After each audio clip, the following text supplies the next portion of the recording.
Assalamualaikum warahmatullahi wabarakatuh.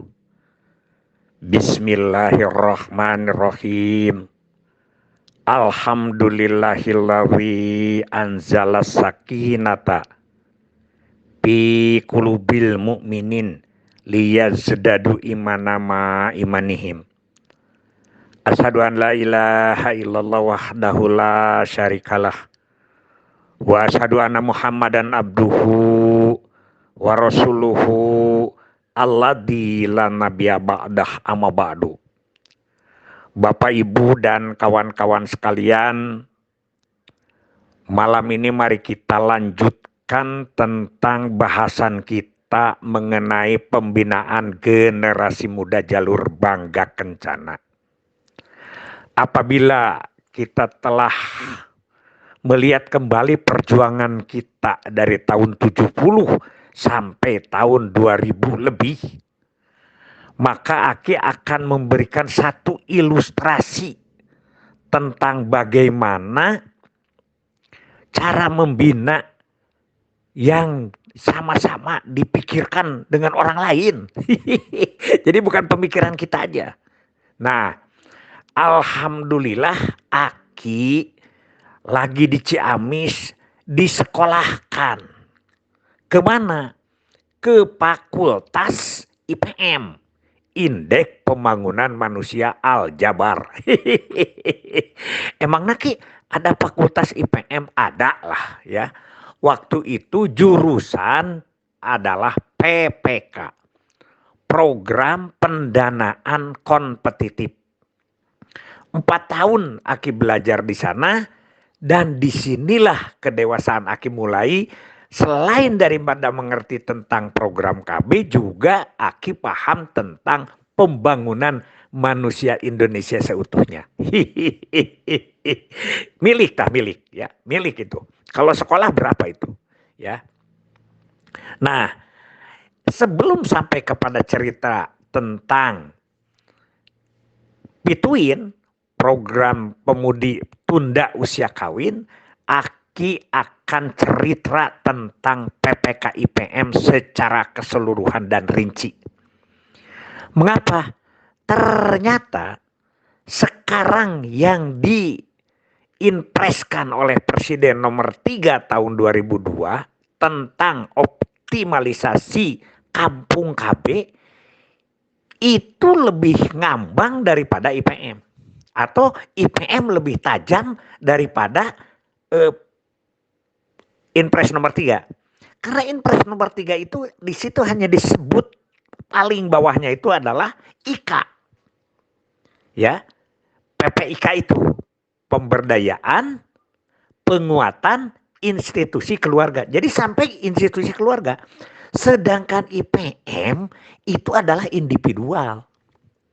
Individual IPM itu. Ya. Nah, oleh karena itu Aki akan cerita ini, biar aja lah berapa malam gitu kita santuy aja nih. Ini buat kita bisa dimanfaatkan di mana saja ilmu ini. Ya. Begini, memasuki tahun 2000-an ya. Dari mulai 2001 udah mulai itu. Penilaian terhadap pembangunan bangsa ini difokuskan kepada Human Development Index atau kalau dalam bahasa Indonesianya adalah Indeks Pembangunan Manusia. Dan ini penilaiannya dunia ini. Nah, pada saat itu karena dari pusat juga penilaian terus ke situ,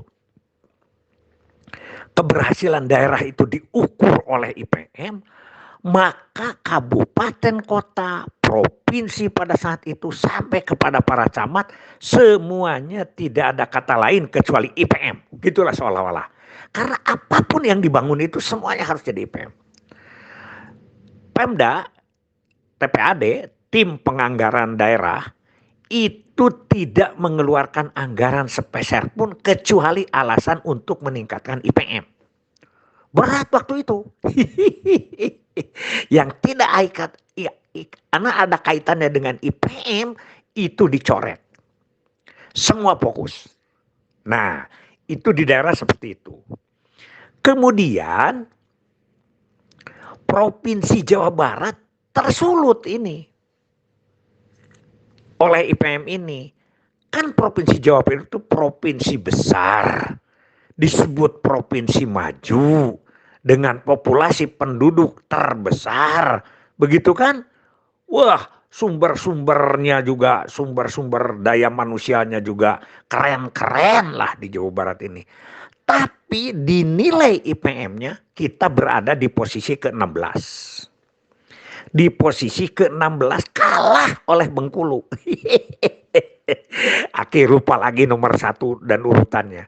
Dan yang lucu lagi ini RLS, nanti ya, salah satu indikator IPM itu RLS, kita itu kalah sama Papua. Bayangkan. Begitu.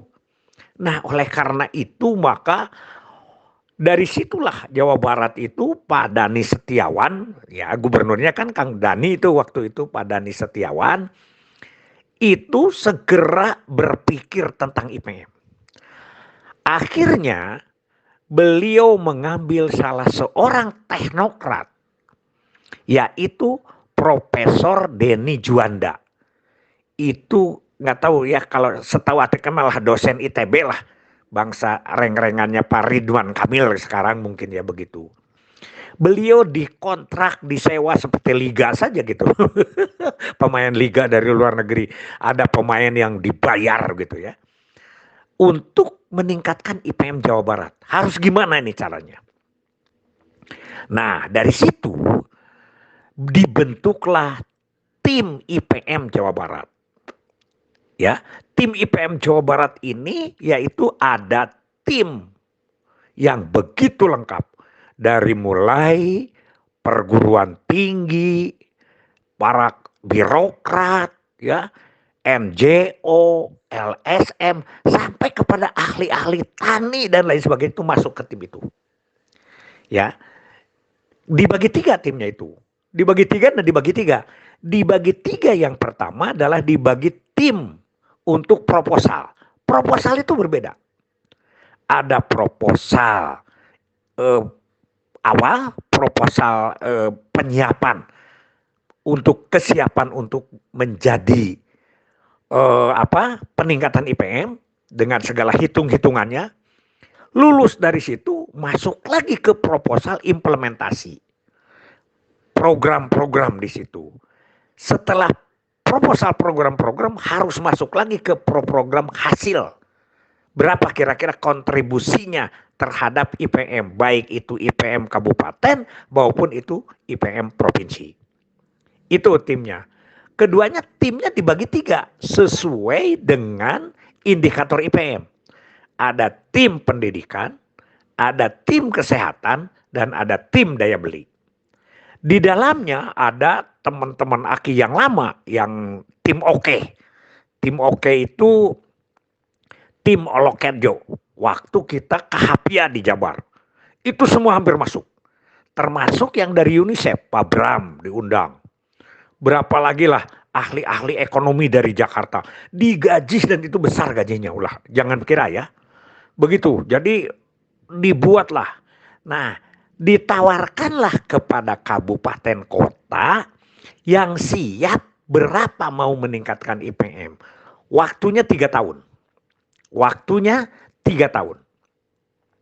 Disebutlah programnya itu adalah program pendanaan kompetitif. Jadi dananya itu dikompetisikan.